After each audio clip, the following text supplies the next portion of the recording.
এটা আমার নজরে এসেছে, সোশ্যাল মিডিয়াতে দেখেছি, বাট পত্রিকা আসলে কোন উৎস থেকে এটা বলা হয়েছে এটা কিন্তু আসলে পরিষ্কার করে নাই আসলে। আর এই ধরনের কোনো সিদ্ধান্ত আসলে এখনো হয় নাই।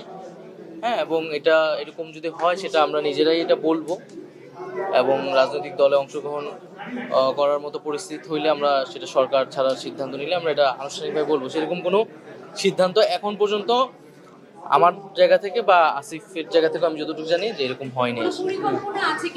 কোনো রাজনৈতিক দল গঠনের না, এখনো আমরা এটা ভাবি না। আমরা তো সরকারের কার্যক্রমই করতেছি। তো এই আলাপটা আসছিল যখন আসলে রাজনৈতিক দল থেকে বলা হচ্ছিল যে সরকারের থেকে রাজনৈতিক দলে অংশগ্রহণ, তখন আমি বলেছিলাম যে কথার প্রেক্ষিতে যে নতুন রাজনৈতিক দল হোক বা অন্য কোনো রাজনৈতিক দল হলো, আমরা সরকারে থাকা অবস্থায় সেটার সাথে সংশ্লিষ্ট হব না। এখন পর্যন্ত আমাদের এরকম কোনো সিদ্ধান্ত বা পরিকল্পনা আসলে হয় না। তাহলে এটা সম্বন্ধে যে বিষয়টা জানার ছিল, যে নিউজটা আপনি বস্তুনিষ্ঠ সংবাদের কথা বলেছেন, গণমাধ্যমের স্বাধীনতার কথা বলেছেন একটু আগে, তো বস্তুনিষ্ঠ সংবাদ এবং সবকিছু মিলিয়ে আজকে যে পত্রিকায় যে নিউজটা আসছে, তাহলে কি এটা ভুল তথ্য ছিল কিনা একদম?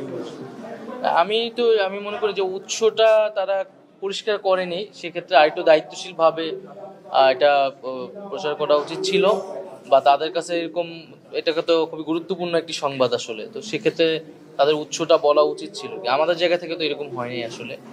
এখন সেক্ষেত্রে আমরা আরও বলবো যে এই ধরনের সংবাদ প্রচারের ক্ষেত্রে অবশ্যই আরেকটু দায়িত্বশীল ভূমিকা পালন করলে আমাদের সবার জন্য ভালো হবে।